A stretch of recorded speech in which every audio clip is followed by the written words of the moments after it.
Quienes analizamos las monarquías recordamos ese instante en Oslo, cuando miles se preguntaron si Noruega estaba por cometer un profundo error histórico. En nuestros registros, esta joven de orígenes sencillos, con un pasado de excesos y siendo madre soltera, estaba a punto de desposar al heredero. No era ficción, era una crisis real que sacudía a una corona sumamente respetada. Hoy, usted y yo analizaremos a fondo el caso de Mette-Marit Tschessem-Hoivi, la mujer que nos comprobó cómo hasta los palacios sufren fracturas y cómo el amor logra desafiar siglos de estricto protocolo real. Antes de profundizar en nuestra investigación, díganos si considera que el historial de una persona tiene que dictar forzosamente todo su futuro. Queremos leer sus perspectivas. Corría el año 2001, y según nuestros estudios, Noruega vivía fascinada y desconcertada. El príncipe Haakon Magnus, heredero directo a la corona, acababa de anunciar su matrimonio con una mujer que rompía todos los esquemas que los historiadores reales habíamos documentado hasta entonces. Carecía de títulos nobiliarios y de un linaje influyente. Pero nuestra investigación señala algo más complejo. Tenía un niño de 3 años llamado Marius, fruto de un noviazgo previo con un individuo que eventualmente recibiría una fuerte condena por vender drogas. Para los analistas, este anuncio golpeó a la nación nórdica como un fuerte impacto devastador. El eco fue brutal. La prensa amarillista la bautizó como la fiestera, mientras que los grupos más tradicionales del país protestaban con profunda indignación. Los puristas de la corona presionaban al monarca Harald, cuestionando en silencio si realmente iba a tolerar semejante ruptura del protocolo. Sin embargo, al examinar los hechos, vemos a una joven rubia de semblante firme que jamás consideró la opción de rendirse. Lo que muy pocos expertos notamos entonces es que tras esa aparente debilidad superficial, existía un trasfondo de vida sumamente enredado, más denso y tremendamente más humano que cualquier mito oficial del trono. Acerquémonos usted y yo a los archivos para descubrir quién era Mette-Marit realmente. Debemos regresar a sus raíces, a un puerto sureño llamado Kristiansand, el lugar que la vio nacer el 9 de agosto de 1973. Nuestra investigación muestra un entorno sin castillos. Era un sitio auténtico, lleno de colonias obreras y gente común, inviernos gélidos y jóvenes buscando su rumbo de maneras peculiares. Su padre, Sven Olaf Hivi, trabajaba en los medios, un sujeto magnético pero inestable, que según nuestros análisis terminaría siendo una pieza bastante problemática en la biografía de la joven.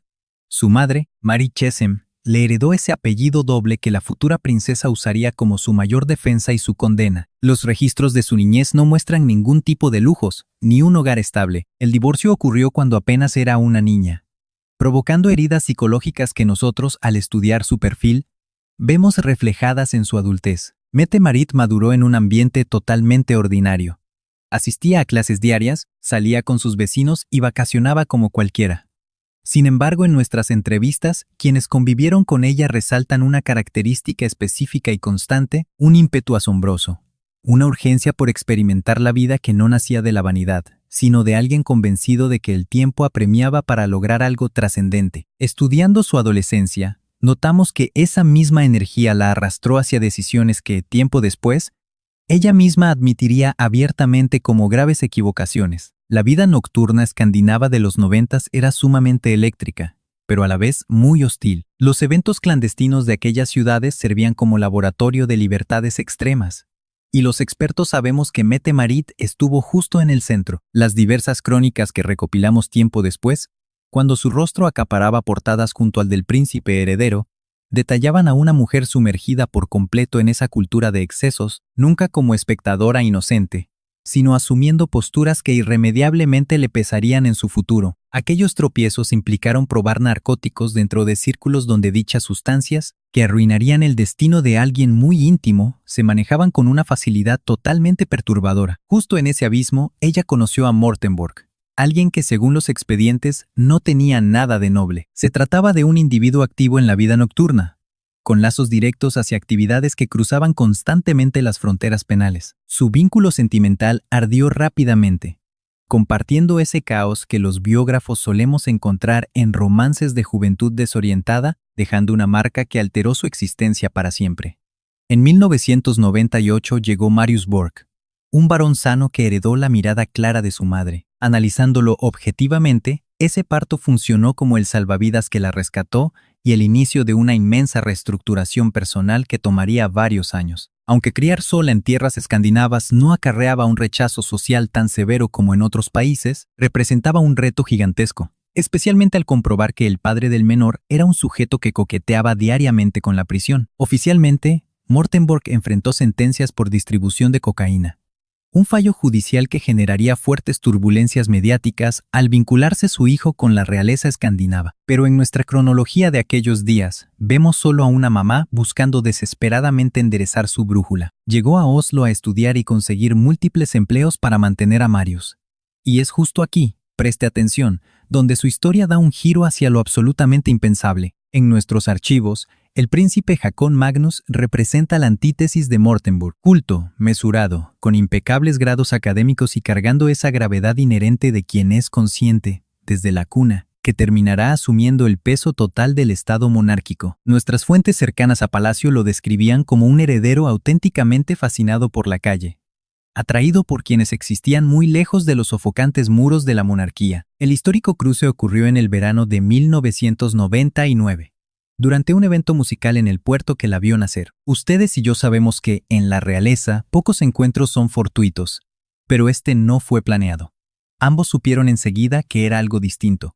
Håkon no vio a una joven fiestera. Como especialistas notamos que vio a una mujer con cicatrices, alguien que cometió fallas y sobrevivió, enfrentando el mundo con una franqueza inusual en los palacios. El romance entre Håkon y Mette-Marit no fue rápido ni nada fácil. Durante meses se frecuentaron en secreto. Desde nuestra perspectiva, ambos sabían que al salir a la luz, esta historia desataría un huracán institucional para el que ninguno de los dos estaba realmente preparado. El heredero conocía el peso de presentar una pareja a la sociedad. Quienes estudiamos las cortes europeas sabemos que él ya lo había presenciado. El escrutinio público sería despiadado. Sin embargo, lo que tal vez subestimó o aceptó con plena conciencia fue la inmensa carga del pasado que Mette-Marit arrastraba consigo. No se trataba únicamente de su hijo Marius, aunque los politólogos sabíamos que la sociedad noruega jamás pasaría por alto ese detalle. Era todo lo demás. Las fotografías en la prensa sensacionalista, testimonios de quienes aseguraban conocerla en fiestas, los fuertes rumores sobre sustancias y la sombra sumamente incómoda de su propio padre. Un hombre que, como registraría la historia, se volvería una fábrica inagotable de titulares escandalosos. Sven Olaf Hivi, padre de Mette-Marit, era periodista. Nosotros vimos cómo se negó a guardar un perfil bajo. Concedió entrevistas exclusivas y habló mucho más de la cuenta, posó en situaciones mediáticas lamentables. Y justo cuando la crisis institucional tocaba fondo, él soltaba algún comentario que arrojaba gasolina al fuego en el peor momento posible. Para una corona que basaba su prestigio entero en la extrema discreción y la estabilidad, la constante exposición de Hivi era un daño de relaciones públicas sin arreglo. Pese a esto, Håkon jamás retrocedió. Acompáñenme a analizar este punto crucial. Aquí el caso se vuelve histórico, porque no fue la dura presión mediática la que dictó el destino de ambos, sino la firme postura de un heredero que prefirió a una mujer por encima de todas las reglas de la monarquía. Con ese acto, desencadenó una crisis que obligó a todo el país a cuestionar qué esperaba de sus soberanos. Para el año 2000, la relación ya era de dominio público. Las revistas publicaban las fotos y el debate nacional subía peligrosamente de tono. El Parlamento, que regula formalmente a la corona, se topó de frente con preguntas constitucionales que simplemente no sabían cómo responder en ese momento. En los pasillos del palacio, los reyes Harald y Sonia guardaban silencio. Nuestras fuentes confirman que observaban y analizaban la situación, intentando descifrar a la mujer que el príncipe amaba antes de lanzar un veredicto definitivo. Lo que los historiadores solemos recordar es que los reyes tenían motivos muy íntimos para mostrar una empatía profunda. Su propio romance juvenil fue un verdadero escándalo nacional. Sonia Haraldsen venía de familia comerciante, una joven de clase media en tiempos donde la corona noruega exigía estricta sangre azul. El entonces príncipe Harald aguardó 9 largos años para desposarla. 9 años donde la corte y toda la élite política intentaron persuadirlo de buscar una candidata aristocrática mucho más conveniente. Harald no cedió. Al casarse en 1968, nosotros vimos cómo el pueblo terminó abrazando a su nueva reina. Ese poderoso antecedente histórico le dio a Håkon la base para resistir. Al fin y al cabo, no rompía las reglas, las estaba perpetuando. La clara tradición escandinava de elegir con el corazón y no por fríos tratados dinásticos, pero como analistas, detectamos una diferencia abismal entre ambas parejas reales. La reina Sonia no cargaba con un pasado oscuro persiguiéndola. Mette-Marit sí. El año 2001 marcó el punto de no retorno. En enero, el palacio anunció formalmente su compromiso. Fijaron la boda para el 25 de agosto de ese año. Esta declaración detonó la mayor crisis de relaciones públicas en la monarquía noruega contemporánea. Los sondeos reflejaban a una nación fracturada. Sectores conservadores manifestaron un profundo rechazo institucional. Las cúpulas políticas cuestionaban severamente si ella poseía la solvencia moral indispensable para asumir semejante cargo de Estado. Y justo ahí, rompieron el protocolo. Mette-Marit dio un paso al frente. No usó los clásicos boletines oficiales del palacio, ni se escondió detrás de consultores. Habló en directo, en una conferencia que nosotros consideramos un caso de estudio fundamental de la historia moderna dentro de toda la realeza escandinava. Se plantó ante nosotros con una quietud que los novatos tacharon de frialdad, pero que los veteranos reconocimos como auténtica valentía. El coraje de quien ya no huirá más. Con un tono de voz inquebrantable mirando fijo a las cámaras, confesó todo su historial. Admitió haber estado en círculos con consumo de estupefacientes. Aceptó sus faltas y pidió disculpas, pero no con una estrategia prefabricada, sin el guión milimetrado de un relacionista público. Lo hizo con la transparencia cruda de alguien que entiende que su única carta es la verdad. Aquella intervención sacudió la percepción pública del país. No resolvió el problema mágicamente, la prensa amarilla y las críticas institucionales siguieron su curso. Sin embargo, inyectó un factor que el análisis político había ignorado, la profunda posibilidad de que Mette-Marit fuera mucho más que el recuento de sus caídas. Durante las siguientes jornadas, nuestros colegas expertos en la corona debatimos incansablemente las implicaciones de lo que presenciamos. Varios la acusaron de ejecutar una impecable y maquiavélica jugada de relaciones públicas. Pero ustedes y yo sabemos que, más allá del marketing, el impacto emocional fue auténtico. En mis años documentando a la realeza, jamás había visto a una futura princesa confesar públicamente sus errores sin intentar ocultarlos ni minimizarlos. Un acto sin precedentes en las cortes europeas. Pero para nosotros, los especialistas, la verdadera prueba no eran las cámaras, sino el tiempo, y esa evaluación implacable arrancaría justo ahí. Durante los tensos meses previos a la gran boda real, una etapa donde los biógrafos diseccionamos cada aspecto de la vida de Mette-Marit, bajo un escrutinio feroz que no perdonaba absolutamente nada. En mis registros, fue justo entonces cuando detonó el oscuro pasado de Morten Borg, el padre del pequeño Marius. Analicemos esto juntos. Sus antecedentes penales por narcotráfico inyectaron una tensión institucional brutal a una crisis ya inmanejable. Que el posible nieto del rey noruego tuviera un padre encarcelado por drogas era el titular dorado para la prensa internacional. Como era de esperarse, las revistas de toda Europa devoraron el escándalo. Los diarios británicos, eternos cazadores de crisis monárquicas, imprimieron páginas y páginas documentando minuciosamente todo el asunto. El caso de Mette-Marit cruzó continentes, planteando un dilema ético profundo que rebasó por completo las fronteras noruegas. ¿Puede realmente el ayer destruir el derecho al mañana? Mientras nosotros, los expertos, debatíamos su capacidad para gobernar, Mette-Marit ejecutó una estrategia maestra, superando cualquier discurso mediático.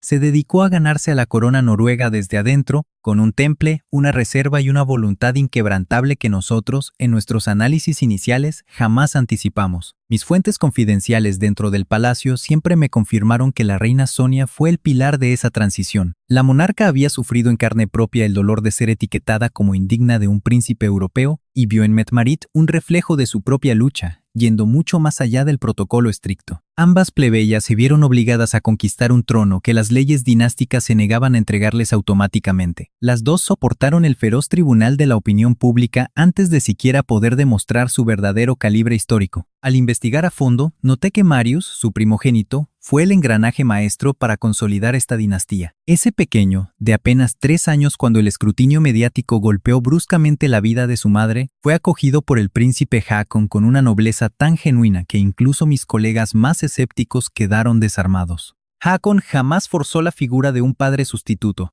Como biógrafos, apreciamos mucho esa enorme cautela emocional. Fíjense bien en este detalle. Él forjó un vínculo paulatino y honesto con el niño, convirtiéndose en el capítulo más profundo y humano de todos nuestros registros reales. Marius crecería en la corte noruega sin títulos nobiliarios, pero ocupando un rango incuestionable dentro de su nuevo hogar real. Esta anomalía protocolaria, que en cualquier otra casa real habría detonado una crisis institucional permanente, se transformó milagrosamente en la prueba histórica definitiva para validar el amor profundo entre Haakon y Mette-Marit. Al investigar el caso comprobé que no fue un acuerdo por conveniencia.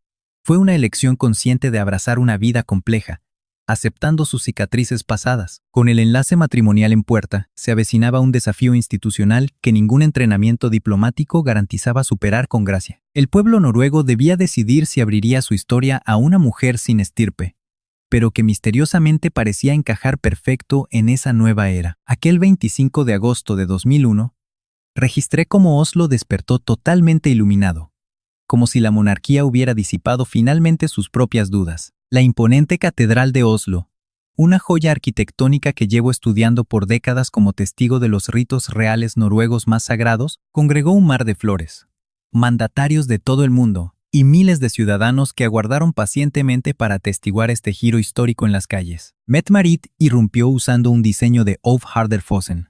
En mis crónicas destaqué su sobriedad escandinava, logrando la solemnidad perfecta. Llevaba el cabello recogido, una tiara de la corona real, portando un semblante que nosotros en las gradas interpretamos como pura catarsis. Una mezcla de emoción contenida y, francamente, un profundo alivio. Avanzó al altar sola, sin escoltas. Un detalle que nosotros los analistas consideramos profundamente simbólico. Reivindicaba su propia odisea hasta la corona. Como documenté aquel día, sus tropiezos eran innegables, pero ella jamás mostró la menor intención de intentar ocultarlos. El príncipe Haakon la guardaba impecable en su uniforme de gala, pero con una mirada tan humana que fracturaba todo nuestro rígido protocolo dinástico. Mis apuntes privados de aquella ceremonia confirman que hubo un instante mágico, justo al cruzarse sus miradas en el pasillo central. Ahí las pesadas reglas reales se evaporaron, revelando únicamente a dos seres humanos dispuestos a arriesgar absolutamente todo por su unión. Oslo vibraba. Desde nuestra tribuna de prensa vimos cómo las encuestas, antes marcadas por el rechazo popular, comenzaron rápidamente a reflejar algo distinto, una empatía social que, como historiador, sé que no nace del protocolo sino de la vulnerabilidad auténtica. Los críticos seguían dudando, pero la atmósfera del país había girado por completo.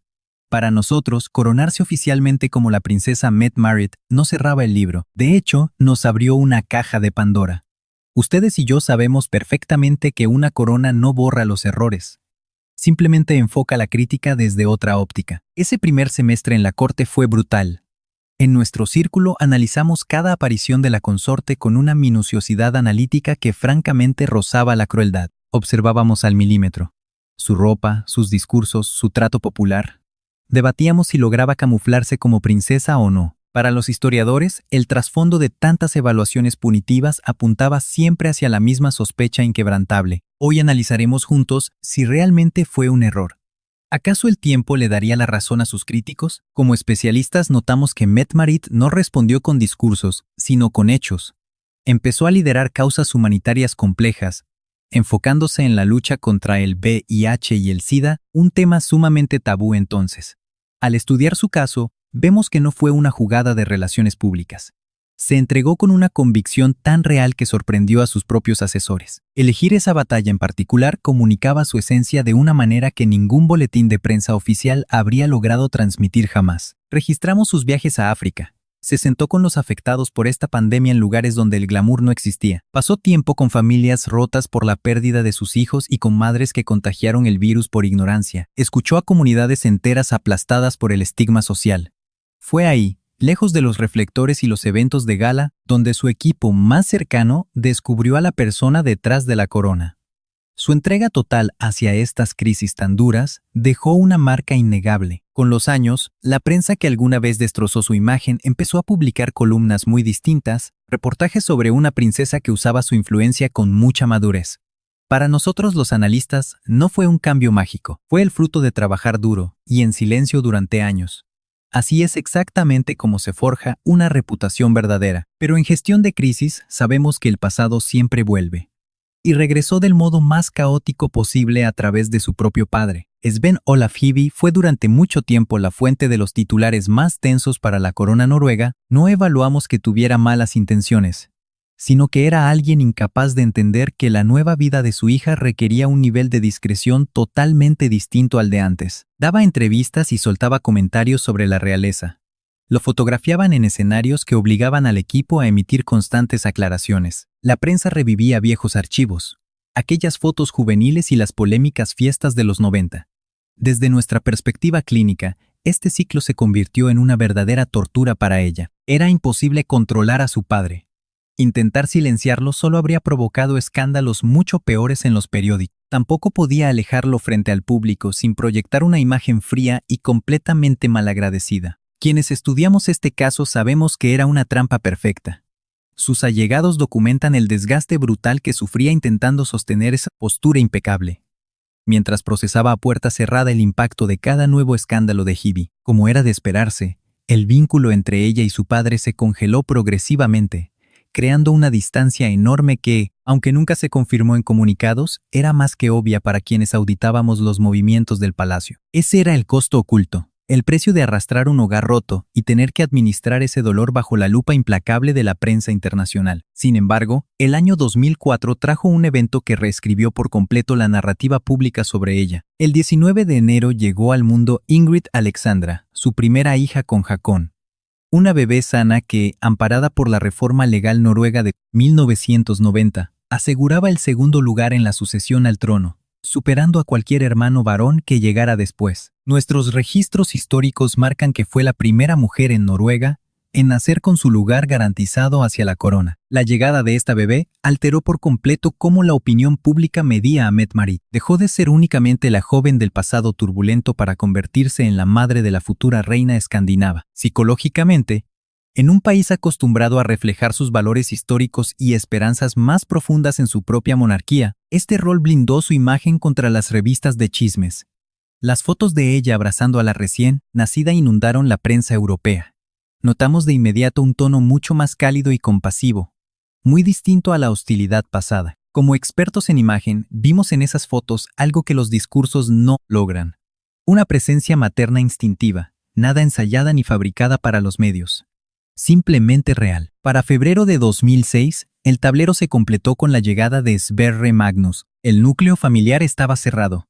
Esa reputación impecable que costó años de estrategia y sudor, por fin mostraba una estructura sólida que parecía totalmente a prueba de balas. Sin embargo, tú y yo sabemos que este perfil no trata sobre alguien que alcanzó su final de cuento y descansó. Hablamos de alguien que enfrentó crisis de un nivel que ningún analista predijo. Enemigos que ya no venían del escándalo, sino de su propia biología. En 2017, analizamos un boletín del Palacio que congeló a Noruega. Le diagnosticaron fibrosis pulmonar crónica, una condición crítica, degenerativa y sin cura que destruye los pulmones. El impacto mediático fue brutal y silencioso. Quien ya había derrotado al tribunal de la opinión pública, que forjó su sitio en el palacio con pura disciplina táctica, ahora chocaba contra un adversario totalmente fuera de su control. Clínicamente, este diagnóstico la obligó a recortar drásticamente todos sus compromisos de relaciones públicas. Sus eventos pasaron a ser quirúrgicamente seleccionados. Las giras extenuantes y las apariciones que demandaban un desgaste físico pesado se planearon con un nivel de cuidado médico que antes jamás ocupamos. Hoy, tú y yo analizaremos cómo esta noticia detonó una reacción pública en Noruega. Algo impensable para nosotros antes de su boda. Como expertos, observamos que gran parte del país respondió con una solidaridad que rompió esquemas, uniendo a sus defensores históricos y a sus críticos más severos. Clínicamente hablando, la vulnerabilidad física altera por completo la percepción pública. Cambia cómo las masas observan a alguien, incluso a quienes antes juzgaban implacablemente. La princesa Mette-Marit abordó su diagnóstico con la misma transparencia estratégica que nosotros evaluamos en aquella emblemática rueda de prensa del año 2001. Sin dramatismos ni atenuantes, comunicó formalmente que padecía una afección crónica y progresiva. Subrayó que los especialistas médicos solo podían controlar sus síntomas clínicos, ya que no existía una cura para revertir aquel complejo proceso fisiológico. Y entonces pronunció una frase que los especialistas vimos resonar mucho más allá de las fronteras noruegas. Declaró su firme propósito de mantener sus funciones oficiales, respetando los límites médicos que su actual condición le exigiera. Argumentó que su vocación tenía un propósito inquebrantable ante el diagnóstico: Como expertos, vemos que esa declaración, tan breve como contundente, perfilaba magistralmente el verdadero carácter de esta figura pública. Un rasgo oscurecido por décadas de intensos debates mediáticos sobre su pasado. Evaluamos a alguien que no se definía por fracasos previos. Era una líder capaz de tomar decisiones estratégicas, incluso cuando sus opciones operativas se reducían. El príncipe Haakon fungió como su soporte institucional encubierto. Los registros públicos lo documentan, pero la verdadera magnitud de esa alianza privada solo ellos la comprenden. Al analizar visualmente sus apariciones tras el diagnóstico, notamos una cualidad distinta. La óptica forense revela un vínculo genuino que trasciende por completo el rígido protocolo y las poses tradicionales. Es la cohesión psicológica de quienes superan traumas severos. Y justo mientras Mette-Marit administraba clínicamente su nueva realidad médica, los monitores de crisis detectaron otra grave amenaza en el panorama. Un nuevo escándalo que no la involucraba directamente a ella, sino al perfil de su hijo mayor. Marius Borg-Høiby creció en la periferia de la monarquía. Desprovisto de títulos formales y exento de obligaciones protocolares. Disfrutaba de la autonomía civil por no integrar oficialmente la familia real. Sin embargo, para nosotros los analistas, esa libertad implicaba enormes riesgos sistémicos. Durante su desarrollo adulto, Marius consolidó un perfil personal que, de manera inevitable, terminaría acaparando los titulares de la prensa internacional bajo las peores circunstancias posibles. En 2024, a sus 26 años, la policía noruega lo arrestó, enfrentando severos cargos de agresión directa contra su pareja. Revisamos expedientes muy graves. No hablábamos de un altercado menor, ni de una situación con ambigüedad legal. Era una imputación penal que activó un proceso judicial complejo.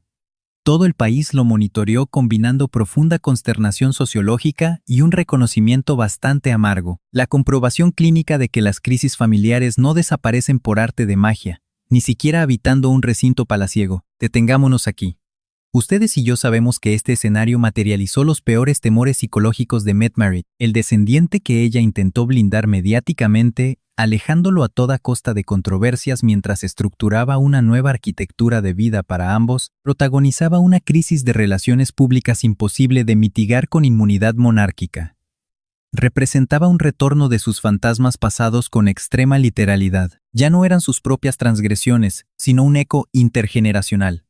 Ante el impacto, nuestro análisis indica que la corona aplicó un estricto silencio inicial. Es el clásico apagón comunicacional de quienes entienden que emitir cualquier postura pública prematura desataría daños colaterales totalmente incalculables. Pero omitir declaraciones genera daños en la reputación, proyectando desconexión ante una ciudadanía que demandaba rigor. Al final, fue la misma princesa heredera quien ejecutó la estrategia de contención. Publicó un boletín corporativo impecable donde detallaba su impacto emocional, solidarizándose abiertamente con las víctimas y validando de manera oficial todo el proceso jurídico en curso. Como expertos, aplaudimos que mantuviera neutralidad sin atrincherarse. Fue exactamente la misma maniobra táctica del año 2001, enfrentar la crisis de frente en lugar de buscar refugio bajo el cómodo escudo del protocolo institucional. Aunque las variables contextuales variaban, el mecanismo psicológico era idéntico. Observamos a un perfil que asimiló, mediante duras lecciones mediáticas, que la transparencia operativa exige sacrificios, pero la opacidad siempre resulta más letal.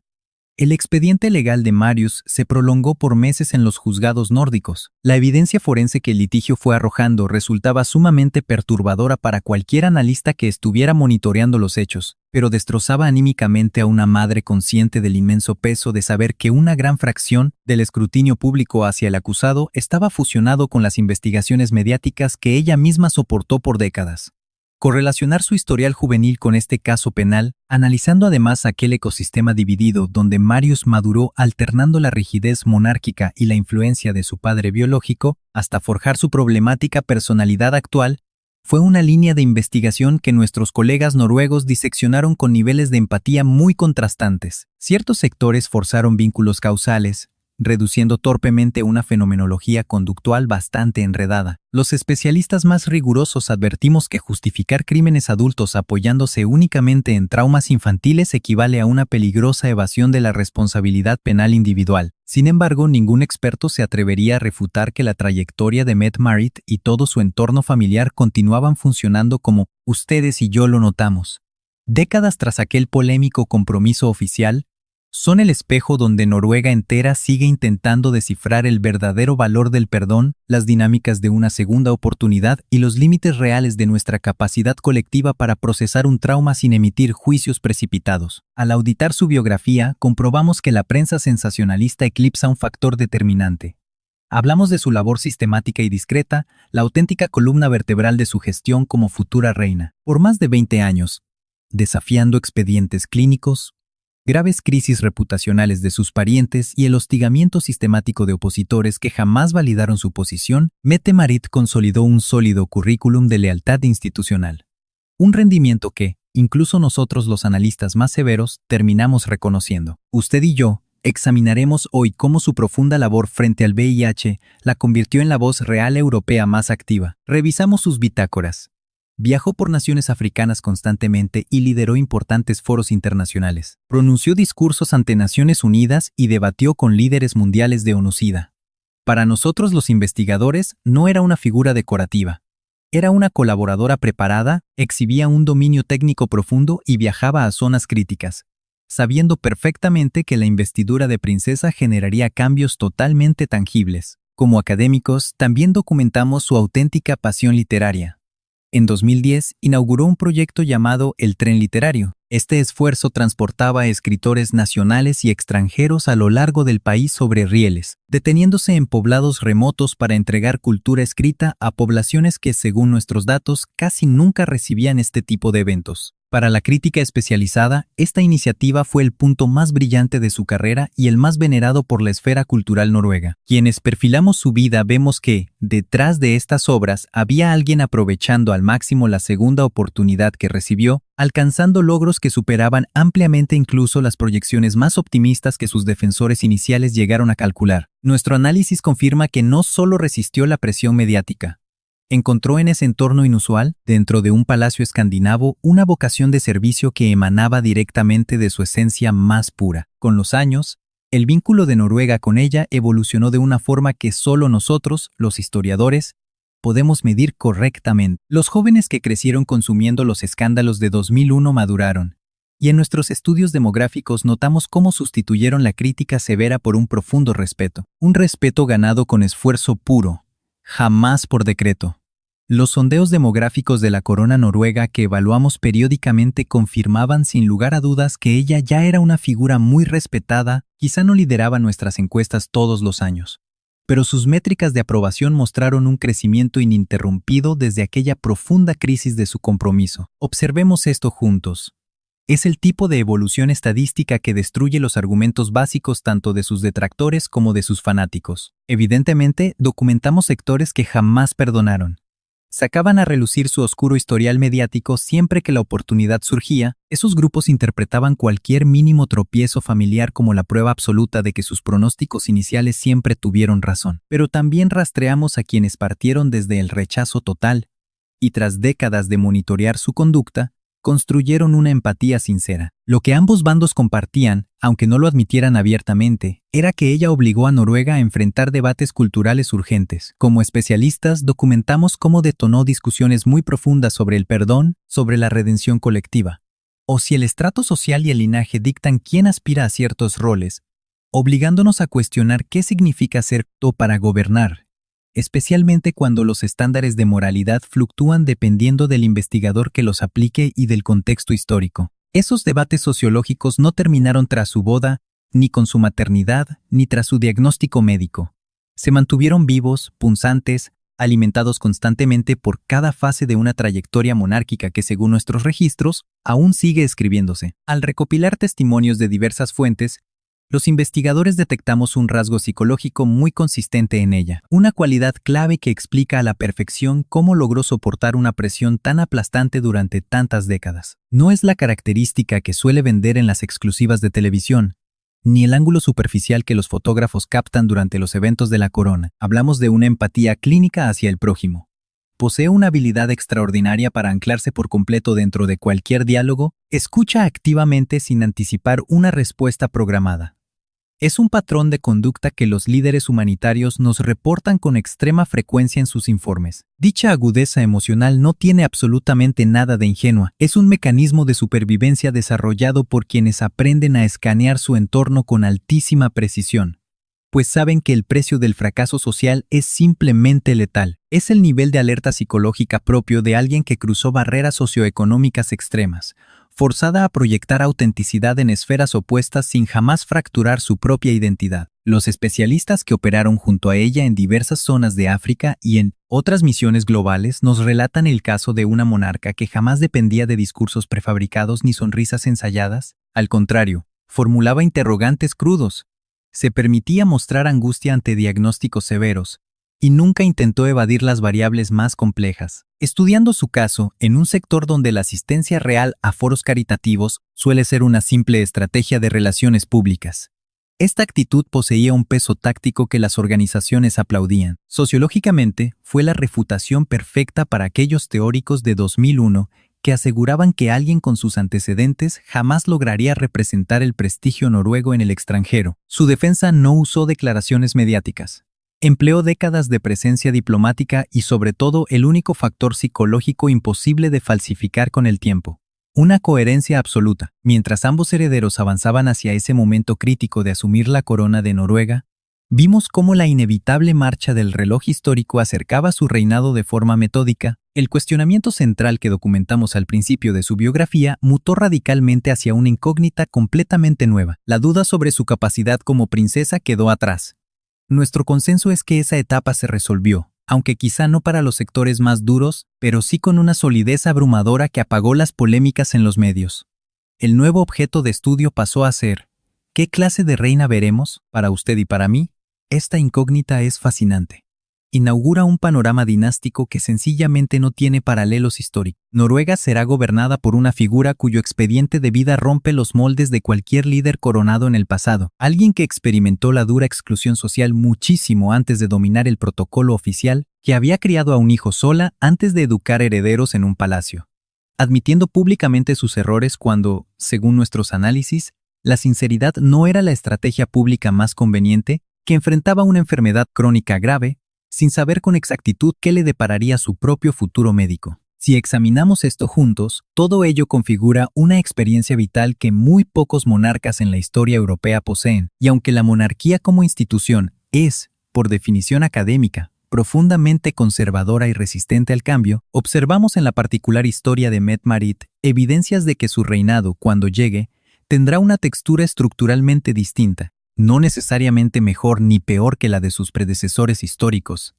Sencillamente será diferente, marcada por las vivencias que la formaron y que, como documentamos, no pudieron borrarse aunque muchos intentaron hacerlo. Si hay una lección sociológica que la historia de Mette-Marit nos ofrece, superando el estricto contexto monárquico, es la inmensa resistencia de la narrativa del pasado sobre la identidad de las personas. En esta era contemporánea donde los registros digitales impiden que algo desaparezca realmente, donde una simple búsqueda basta para desenterrar cualquier capítulo de la biografía de alguien, la pregunta clínica de si es posible construir una identidad nueva sobre cimientos antiguos cobra una relevancia que supera, por mucho, la biografía oficial de una princesa noruega. Nuestros estudios sobre la trayectoria de Mette-Marit indican que sí es posible, pero el costo psicológico varía según el nivel de escrutinio público enfrentado. Para la mayoría, la construcción de esta nueva identidad ocurre en la relativa y segura privacidad de una vida que no está siendo documentada constantemente. Para Mette-Marit,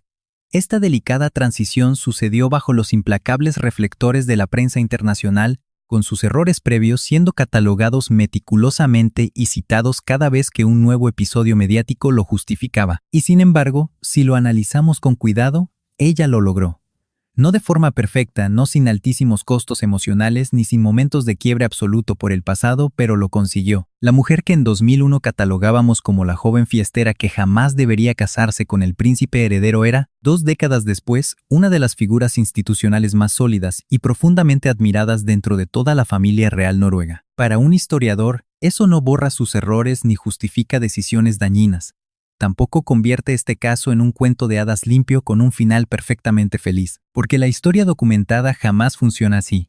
pero sí nos plantea una interrogante que todos podemos aplicarnos a nosotros mismos con mucho provecho. ¿Cuánto tiempo exacto, cuánto esfuerzo psicológico y cuánta coherencia necesita un individuo para que la sociedad le permita ser distinto a su pasado? Observamos Oslo en la actualidad. El Palacio Real domina la capital con la solidez histórica de siempre, totalmente indiferente al ruido de los constantes debates sociopolíticos que lo rodean. En sus pasillos y durante su agenda oficial constante, notamos que Mette-Marit sigue conservando la esencia de la misma persona que, en cierta medida, siempre fue. Un perfil atípico que no encaja en el molde monárquico, pero que descubrió cómo habitarlo con una profunda dignidad que no recibió gratis, sino que construyó. Como investigadores, concluimos que la biografía de Mette-Marit no retrata la perfección. Refleja algo considerablemente más valioso y humano. Es un estudio sobre la permanencia del pasado y la resistencia igualmente tenaz para no dejarse aplastar. Marius Borg-Høiby, el hijo que nació fuera del protocolo real y creció navegando entre dos mundos diametralmente opuestos, sigue siendo una pieza fundamental de este caso, con todas las graves complejidades que su reciente vida adulta ha sumado. Ingrid Alexandra, la joven nacida segunda en la línea sucesoria, algún día portará la corona que su propia madre ayudó a sostener institucionalmente durante las peores crisis. Ella crece analizando un modelo de resiliencia inolvidable. Mientras tanto, Sverre Magnus, el hijo menor, forja su propio camino con la relativa discreción que el protocolo actual le permite. Y la sociedad de Noruega, esa nación nórdica profunda y serena, continúa observando a su familia real bajo la misma lupa escrutadora de siempre. Una opinión pública que juzga, admira, cuestiona y perdona, y que a veces, según nuestros registros, logra reconocer a los individuos vulnerables detrás de sus títulos nobiliarios. El archivo histórico de Mette-Marit jamás se borró al entrar vestida de blanco a la Catedral de Oslo. Ni se esfumó al nacer Ingrid Alexandra, no desapareció con su grave diagnóstico médico, ni cuando los recientes escándalos de Marius sacudieron la prensa. Sigue ahí, latente como el historial de cualquier individuo, sigue documentado ahí, formando la base estructural de su identidad, pero demostrando empíricamente que no determina por completo en quién puede convertirse. Y para quienes analizamos este caso juntos, es justo esa evolución lo que vuelve la trayectoria de Mette-Marit tan digna de estudio. No la vemos como una simple advertencia clínica ni como una fábula moralista, sino como un espejo sociológico honesto donde cualquier individuo que haya cometido graves errores y decida seguir adelante pueda reconocerse a sí mismo.